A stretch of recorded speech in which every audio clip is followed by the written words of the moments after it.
Hello नमस्कार साथियों, मैं किशोर कुमार आप सभी का स्वागत करते हैं आज के इस नए वीडियो पर। तो आज की इस वीडियो बहुत खतरनाक और मजेदार और इंटरेस्टिंग होने वाला है, क्योंकि आज के इस वीडियो में यार आप कमेंट करने पर रोक नहीं पाएंगे खुद को, क्योंकि आज सिंपल इंटरेस्ट के फर्स्ट वीडियो लाए हैं। ठीक है, और इससे पिछले मैंने दो वीडियो बना दिए हैं जिसमें एज का फर्स्ट और सेकंड, उसको तो देख ही लीजिए यार, काफी मजेदार और अच्छे अच्छे क्वेश्चन को करे हैं और उसमें और भी ज्यादा करेंगे। तो आइए आज को बात कर लेते हैं साधारण ब्याज पर। ठीक है, तो क्वेश्चन को स्टार्ट करने से पहले कुछ थोड़ा सा चीजें देख लेते हैं कि उसके बारे में आखिर क्या क्या होता है। तो शुरू करेंगे भाई साधारण ब्याज यानी कि एसआई, सिंपल इंटरेस्ट। ठीक है, ये क्या होता है उसके बारे में थोड़ा सा जान लेते हैं। मान लेते हैं कि किसी व्यक्ति को मैंने 100 रुपया उधार दिया। ठीक है, 100 रुपया उधार दिया जिसको मूलधन कहते हैं हम लोग। मेरे पास 100 रुपया है, मैंने किसी को उधार देंगे तो ये जो चैप्टर है ना, ये साधारण ब्याज है। हम किसी को फोकट में पैसा देंगे नहीं। यहां पर हम किसी को अगर 100 रुपया देंगे तो हमें कुछ ना कुछ उससे ज्यादा भाई चाहिए। ठीक है, तो हर एक व्यक्ति का अलग अलग मतलब क्राइटेरिया होता है कि हम 100 रुपए में कुछ परसेंट का ब्याज लेंगे। कोई कहेगा कि हमको 100 रुपए में 15% का ब्याज चाहिए, कोई कहेगा नहीं 100 रुपए में हमें 2.5% का ब्याज चाहिए, और कोई समय दिया हुआ रहता है। और जितना ब्याज लगेगा वही ब्याज को तो कम सिंपल इंटरेस्ट कहते हैं, उसी को निकालना है। तो जैसे अगर मेरे पास, अगर मान लेते कि मेरे पास 100 रुपया है और मैंने अपना दोस्त को दे दिया 100, और हमने उससे कहा कि भाई तुम 100 रुपया लो, 1 साल तक तुम रखो, लेकिन 1 साल के अंदर 2% का ब्याज लेंगे हम लोग। यानी कि रेट जो दर है वो 2%, हर एक साल में 2% का ब्याज लेंगे। ठीक है, 1 साल में 2%। अगर मैंने कहा कि, अगर वो कहेगा कि भाई मैं तुम्हारा पैसा 4 साल बाद लौटाएंगे, तो 4 साल बाद लौटाएगा तो मेरा जो ब्याज है, यानी कि प्रतिवर्ष अगर मैं 2% के ले रहे हैं, तो अगर वो बोलेगा कि हमको 4 साल तक रहने दो, ठीक है, तो टाइम जो है ना, टाइम अगर 4 साल के लिए रहा जाए तो कितना ब्याज देना होगा, यही तो चाहिए। और इसके लिए हमको निकालना होगा एसआई। तो एसआई कितना ब्याज देना होगा। तो अगर ध्यान से देखिए यहां पर, अगर 1 साल में 2% का ब्याज हम दे रहे हैं तो 4 साल देना होगा। यानी कि पहला साल 2%, दूसरा साल 2%, फिर तीसरा साल 2% और फिर चौथा साल 2%। तो 2-2% का ब्याज देंगे। तो टोटल ब्याज कितना हो गया, 2 और 2 4, 2 6, 2 8%। ठीक है, यानी कि हमको 8% ब्याज देना होगा 4 साल के अंदर। 1 साल में 2% तो 4 साल में कितना परसेंट, डायरेक्ट गुना भी कर दीजिए आप, 4 दूने 8% ब्याज देना होगा। और ये ब्याज हम कहां देंगे, कितने पैसे पर देंगे, तो ये जो मूलधन है ना 100%, इस पर हमें 8% का ब्याज देंगे। तो साधारण ब्याज निकल जाएगा यार। जैसे 100 रुपया हमने मूलधन मूलधन है, मेरा प्रिंसिपल है, और इसमें हमें 8% का ब्याज देना है, तो परसेंट परसेंट जब हटेगा तो नीचे 100 बैठेगा, तो 100 कट जाएगा तो बचेगा, यानी कि 8 रुपए हमको ब्याज देना होगा। ठीक है, यही कंडीशन है। और कुछ भी नहीं, अगर सवालों को करेंगे ना बहुत इजी तरीके से, आप चिंता ना करें। देखिए ये छोटा सा मान लेते हैं। अब मान लेते हैं कि मेरे पास, मान लेते हैं कि कुछ पैसा है। ठीक है, मेरे पास मान लेते हैं कि 3,900 पैसा, 390 रुपया है। ठीक है, 390 रुपया है, और मान लेते हैं कि हमको 13%, हर जो रेट है मेरा, हर प्रतिवर्ष 13% हमको ब्याज चाहिए। और कह दिया जाए कि भाई 3 वर्ष का टाइम दे दिया जाए कि 3 वर्ष के लिए रख रहा है, लेकिन प्रत्येक ईयर हमें 13% का ब्याज चाहिए। तो कितना साधारण ब्याज कितना देना होगा हमको। तो यार क्या करेंगे, देखिए साधारण ब्याज यानी कि एसआई निकालेंगे, सिंपल इंटरेस्ट। तो 1 साल में 13%, तो 3 साल में कितना हो जाएगा, 13 या 39% टोटल ब्याज। ये 39% किस पर देना है, 390 पर। तो 390 गुना 39, 100% यहाँ है, प्रतिशत हटेगा तो नीचे 100 बैठेगा, इससे इसको काट देंगे एक जीरो को। अब इससे इसको गुना करके नीचे एक संख्या बाद पॉइंट लगा देंगे, हो जाएगा आंसर। ठीक है, गुना करना आसान है, अभी कर नहीं रहे हैं। ठीक है, तो इस तरीके से चीजों को होंगे। ठीक है, तो उम्मीद करना ये छोटा सा चीज आप समझ पाए होंगे। आप चलिए क्वेश्चन पर बात करते हैं। देखिए फर्स्ट क्वेश्चन कुछ इस प्रकार से कह रहा क्या कि यदि 2500 रुपए का 8% वार्षिक दर से साधारण ब्याज पर 4 वर्ष के लिए निवेश किया जाए तो 4 वर्ष बाद कितना ब्याज होगा। यानी कि कुल राशि कितना है, मेरे पास मूलधन कितना है, तो 2500 रुपए है टोटल, 2500 रुपए टोटल है। और रेट जो है, रेट यानी कि प्रतिवर्ष कितना ब्याज लेंगे, तो वो 8% का है। और टाइम भी दिया गया है, टाइम जो दिया गया है कह रहा कि 4 वर्ष तक देना होगा। ठीक है, तो ये ऐसा ही निकालना है, हमें ऐसा ही निकालना है। तो क्या करेंगे, कुछ भी मत कीजिए, आप तुरंत देखिए कि हमको कितना रेट कितना है, 8% का, कितने समय के लिए दिया जा रहा है, 4 वर्ष के लिए, तो डायरेक्ट दोनों को आपस में गुना कर देता, 8 चौके 32%, यानी कि टोटल 32% हमें ब्याज देना होगा 4 साल के अंदर। और कितने पर ब्याज तो देंगे, तो यहाँ पर जो दिया गया है, यानी कि 2500 का आप 32%, परसेंट यहाँ लिखेंगे तो परसेंट हटेगा तो नीचे 100 बैठेगा, इससे इसको काट देंगे, हो जाएगा। अब इससे इसको गुना कीजिए, 25 दूने 50 के शून्य हाथ में रहा 5, 25 तिया 75 और 5 कितना हो जाएगा 80, यानी कि 800 रुपए हमको ब्याज देना होगा 4 साल के अंदर। ठीक है, तो उम्मीद कर रहे हैं आप समझ पाए होंगे चीजों को, बहुत सिंपल सा है, कुछ भी नहीं। अरे यही मेन है, ये सब थोड़ा थोड़ा आप सीख जाएंगे ना, तो कोई भी क्वेश्चन आप उड़ा दीजिएगा, सारा कंसेप्ट इसी पर बना देंगे। ठीक है, टेंशन मत लीजिए आप। तो चलिए नेक्स्ट क्वेश्चन पर बात करते हैं। देखिए अगला सवाल कुछ उसी प्रकार से है, कह रहा क्या कि 1100 रुपए को 7% वार्षिक दर से साधारण ब्याज पर 3 वर्ष के लिए निवेश किया जाए तो 3 वर्ष बाद कितना ब्याज प्राप्त होगा। ठीक है, अब देखिए अब उतना आपको लिखने का जरूरत नहीं है। ठीक है, जो इतना हम रेट लिखेंगे उस सब चक्कर में पढ़ना ही नहीं है। अब तो आप मतलब खेल गए यार, खेलने सीख गए कि काम क्या है। हमको सबसे पहले देखना क्या है कि टोटल वैल्यू कितना दे रखा है, 1100 दे रखा है। ठीक है, अब क्वेश्चन कह रहा है कि 7% कितने साल के लिए कहा जा रहा है, तो 3 साल के लिए, तो 7 यानी कि 21% देना होगा। इस पर देंगे तो इसका 21% निकाल देंगे तो बट्टा में 100, यही तो 1% यहाँ हटेगा तो नीचे 100 बैठेगा, इससे इसको काट दीजिए, गुना कर दीजिए, 11 कम 11 और 11 दूने 22 और 23। नहीं तो 11 को गुना करने का एक शॉर्ट ट्रिक है, किसी भी संख्या को जब 11 से गुना करेंगे ना, तो इसको यहाँ पर लिख दीजिए जैसा का वैसा, इसको भी ऐसा रख दीजिए और इसको आपस में जोड़ दीजिए, तो 2 और 3 यानी 231 रुपया। किसी भी नंबर को जब आपको 11 से गुना करना होता है तब इस तरीके से काम कर सकते हैं। मान लीजिए कोई भी संख्या हो कि 1100 करेंगे हम 3 4 5 3 इसको करेंगे। ठीक है, तो क्या करेंगे, इसका जैसा का वैसा रख देंगे, इसको जैसा का वैसा रख देंगे। ठीक है, अब जोड़ दीजिए आपस में, कैसे जोड़ेंगे भाई, इसको जोड़िए, 7 5 12 के 2 हाथ में रहा 1, 5 4 9 10 के शून्य हाथ में रहा 1, 3 4 7 और 8, ये हो गया आंसर। ठीक है, ये हो जाएगा आपका सही उत्तर। इस तरीके से 11 को आप काटा किसी भी संख्या को 11 से जब गुना करना होता है तो आप इस तरीके से चीजों को कर सकते हैं। ठीक है, अगले सवाल पर बात करते हैं, आइए। अब देखिए ये सवाल थोड़ा सा तगड़ा सवाल है। ठीक है, इसको समझने का प्रयास कीजिए आप। इसमें कह रहा है कि यदि किसी को मैंने 2100 रुपया उधार दिया, ठीक है, यानी कि प्रिंसिपल थोड़ा सा इस बार लिख रहे हैं हम, 2100 रुपया उधार दिया। अब कह रहा है कि जो रेट है भैया, रेट वो है कितना कि 7.3/4%, यानी कि कुछ इस प्रकार से 7.3/4% की ब्याज लेंगे प्रत्येक वर्ष। वार्षिक का मतलब क्या होता है, साल साल में लेंगे।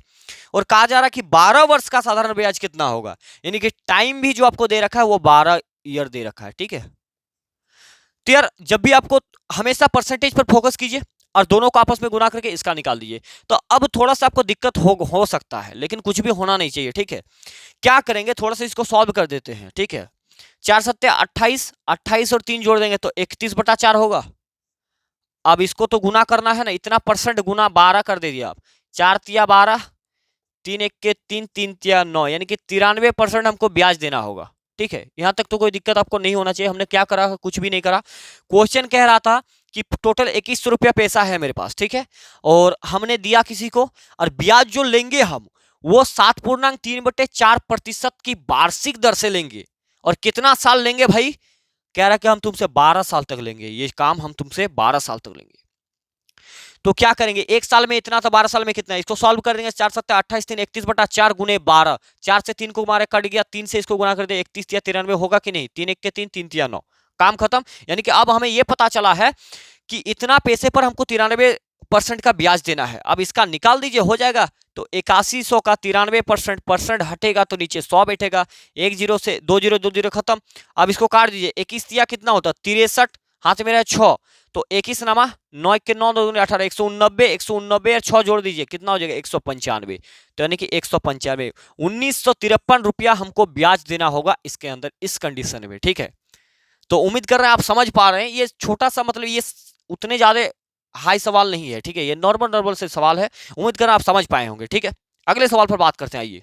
देखिए ये सवाल भी कुछ उसी प्रकार से है। ठीक है, उतना लिखने का आपको जरूरत नहीं है। कह रहा क्या कि यदि 2000 का, यानी कि टोटल पैसा 2000 है, अब समझ गए कितना, क्या बोला 3.1/3%, यानी कि रेट लिखने का ही जरूरत है, 3.1/3%। कितने दिन के लिए भाई, कह रहा है कि 3 वर्ष के लिए, तो टोटल साधारण ब्याज कितना होगा, सॉल्व कर दीजिए। 3 तिया 9 10/3 गुने 3, ये कटा भाई, टोटल 10% ब्याज देना होगा। कहां पर देंगे, किस पर, इस पर। तो इसका 10%, परसेंट हटेगा तो नीचे 100 बैठेगा, 2 से 2 0 हटा दीजिए, इससे गुना कर दीजिए, 200 रुपये, 200 रुपये हमको ब्याज देना होगा।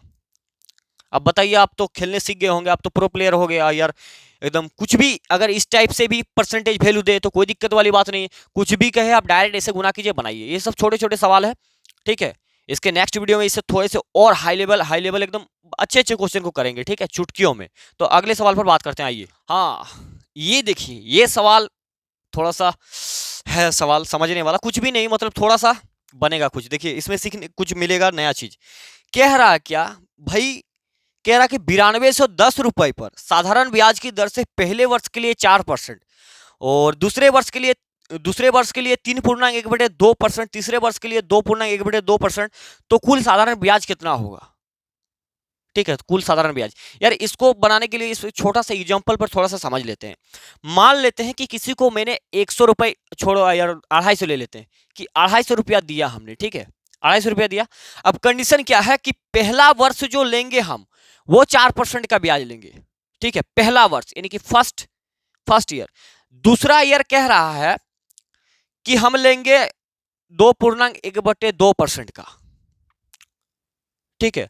और तीसरा वर्ष कह रहा कि भाई नहीं, तीसरा वर्ष भी हमको चाहिए कितना, कुछ भी मान लेते ना, मान लेते कि 3.5% का तीसरा वर्ष चाहिए हमें। तो इतना पैसा था, फर्स्ट ईयर कह रहा कि फर्स्ट साल जो पहला साल है उसमें 4% का लेंगे, दूसरा साल इतना परसेंट का लेंगे, तीसरा साल इतना परसेंट, अलग अलग परसेंट लेंगे। और टोटल तो 3 ईयर के लिए कहा जा रहा है, तो 3 ईयर तो दिया गया है, इसमें कोई झमेला वाला बात ही नहीं है। और आपको कहा जाए कि उसमें टोटल सिंपल इंटरेस्ट यानी साधारण ब्याज कितना देना होगा, तो बहुत सिंपल होता है, कुछ भी नहीं करना। अगर मैं पहले साल इतना दे रहा हूं, ठीक है, 4 वर्ष 4%, तो दूसरा साल इतना, तो क्या करेंगे, दोनों को आपस में जोड़ दीजिए, 4 और 2 6, 6 3 9, कितना हुआ कि नहीं भाई? ये तो 2.5% है, ये 3.5% है, तो 3 और 2 5 और 4 9, और आधा आधा कितना हो गया, 10। यानी कि 3 साल में 10%। यहां पर 10 से 3 को गुना नहीं करेंगे। क्यों नहीं करेंगे? क्योंकि यहां 3 साल के लिए तो समय ठीक दिया गया है, और ये 3 साल में अलग अलग परसेंट हमसे ले रहा है, मतलब उसको देने होंगे अलग अलग टाइप में। तब उस स्थिति में क्या कीजिए कि तीनों को आपस में जोड़ दीजिए आप। तो 4 2 6 3 9, और आधा आधा 10%, यानी कि 3 साल में टोटल 10% का ब्याज देना होगा। अब कितने पैसे पर देंगे, तो 250 रुपए पर देंगे। तो 250 का 10% निकाल देंगे, तो परसेंट हटेगा तो नीचे 100 बैठेगा, 10 से 10, 10 से 10 कट गया। अब 25 से कम 25, यानी कि 25 रुपए उसको ब्याज हमें देना होगा, ठीक है। यार कुछ भी था, ये थोड़े से आपको, जब देखिए, जब ये बड़े सवाल आप करने को लिए बैठिए ना, तो उसको ऐसा कीजिए कि छोटे सवाल के एग्जांपल के तौर पर समझ लीजिए। अब बड़े सब सवालों को धमाकेदार तरीके से बनाइए, ठीक है। अब आइए सवाल पर आ जाते हैं, ठीक है। सवाल क्या कह रहा था, सवाल पर आते हैं। हाँ, अरे बाबा खुले, हाँ। सवाल कह रहा है ये भाई कि टोटल पैसा जो है वो 9210 रुपया है, और सवाल कह रहा है कि पहला साल जो है वो 4% ले रहे हैं, और दूसरा साल ले रहे हैं 3.1/2% का, और तीसरा साल हम ले रहे हैं 2 पूर्णांक यानी कि 2.5% का। यार उतना ही परसेंट बन गया, ठीक है। तो क्वेश्चन चाह रहा कि बताइए हमको टोटल कितना साधारण ब्याज देना होगा, और कुछ टाइम दे रखा क्या, कुछ भी नहीं, कुछ भी नहीं दे रखा, यानी कि टाइम का जरूरत ही क्या। क्वेश्चन जब कह रहा कि पहले साल इतना, दूसरे साल इतना, और तीसरे साल इतना, जब भी आपको तीसरे अलग अलग साधारण ब्याज निकालना हो तो हम उसी तरीके से काम को करेंगे। क्या करेंगे, 4 3 7 7 2 9, और आधा आधा 10%, किसका 10%, इसका। तो 9210 का 10% निकाल दीजिए, इस वहां पर मतलब परसेंट बैठेगा, तो ये नीचे परसेंट हटेगा तो नीचे 100 बैठेगा, हुआ। अब 10 से ये वाला कट जाएगा, 10 से ये वाला कट जाएगा, तो आंसर हो जाएगा 1900, सॉरी यार 921 रुपए हमको ब्याज देना होगा टोटल, ठीक है। इस सवाल इस पर और एक भी सवाल लाते हैं, ठीक है, बहुत बेहतरीन लेवल पे। आपको थोड़ा सा ध्यान में रखते हुए बनाना है कि कब कैसा मांग रहा चीजें, ठीक है। तो आइए नेक्स्ट सवाल पर बात कर लेते हैं, ठीक है। अब ये सवाल भी उसी पर है, ठीक है। तो दो दो सवाल कर लेते हैं यार, थोड़ा सा क्लियर हो जाएगा। ये सवाल कह रहा है कि कुल 31,000 रुपए है, ठीक है, 31,000, 1 2, हाँ, इक्का दहा सैकड़ा हजार 10,000, ठीक है। 31,000 टोटल पैसा है, यानी कि रुपया। और कहा जा रहा है कि पहला वर्ष 3%, पहला वर्ष हम ले रहे हैं 3% का, और दूसरा वर्ष कितना ले रहे हैं भाई, दूसरा परसेंट कह रहा है कि 7.5% का, और तीसरे साल कह रहा है कि 4.1/2%, तीसरे साल में 4.1/2% का। तो टोटल ऐसा ही निकालना है। अब इसका इंक खत्म हो गया यार, लग रहा है हमको, तो थोड़ा कलर चेंज कर लेते हैं। आप यार आप बना सकते हैं इस चीज को, अब कुछ भी नहीं यार, इस फ्रैक्शन वैल्यू में दे तो डरने वाली बात ही नहीं है, क्योंकि आपको पता है यार जब फ्रैक्शन वैल्यू ये फर्स्ट ईयर इतना, दूसरा तीसरा, और टोटल ये पैसा दे रखा है, तो इसको जोड़ करके इतना निकाल देंगे, साधारण ब्याज निकल जाएगा। तो 7 3 10 4 14 और आधा आधा कितना हो जाएगा 15, यानी कि टोटल कितना बना 15% टोटल बना है। ये ब्याज यहाँ पर देंगे, यानी कि 31,000 का 15% निकाल दीजिए, 15% हटेगा तो नीचे 100 बैठेगा। ये 2 जीरो से 2 जीरो उड़ा दीजिए आप। अब इसको 15 को इससे गुना करना है ना, तो क्या कीजिए कि एक जीरो यहाँ है तो लगा दीजिए, स्मार्टनेस तरीका से करेंगे। 15 एकम 15 के 5 हाथ में रहा, एक 15 तिया 45 और एक 46, यानी कि 4650 रुपए हमको ब्याज देना होगा। कितने देना होगा? 4650 रुपए हमको ब्याज देना होगा, अगर इस क्वेश्चन पर बात करें। तो उम्मीद कर रहे हैं आप चीजों को समझ पा रहे हैं, ठीक है। जब भी आप इस मतलब क्लास को खत्म हो जाए, आपको अगर देख रहे हैं तो ठीक, अच्छी बात है, तो एक बार आप कॉपी में झांक लीजिएगा, ठीक है। एक बार बना लीजिएगा ना तो और कभी भूलिएगा नहीं। और इसके बाद इससे खतरा खतरा क्वेश्चन को करेंगे। क्या वीडियो को यार यहीं पर समाप्त करते हैं, ठीक है। तो उम्मीद कर रहे हैं ये क्लास आपको समझ में आए होंगे, जो भी हमने समझाना चाहा। तो ये एसआई को निकालने का ये जो टाइप था ना, इसमें हमने केवल एसआई को निकालने के तरीका को समझे हैं। अब क्वेश्चन कैसा रहेगा, कुछ एसआई दे दिया जाएगा, मतलब अलग अलग से कुछ भी सवाल रह सकता है, थोड़े अच्छे लेवल के सवाल जिससे घबराहट होता है ना, उस टाइप के सवाल करेंगे नेक्स्ट वीडियो में। तो ये क्लास कैसा लगा आपको कमेंट बॉक्स में जरूर बताइएगा। और हाँ, अगर चैनल पर पहली बार आए हैं यार, तो चैनल को सब्सक्राइब करके बेल आइकन जरूर हिट कर दीजिएगा, और हमारी मोटिवेशन के लिए एक लाइक अगर आप कर सकते हैं तो जरूर कीजिए। तो आज का वीडियो को यहीं पर समाप्त करते हैं, मिलते हैं नेक्स्ट वीडियो में, तब तक के लिए धन्यवाद, जय हिंद।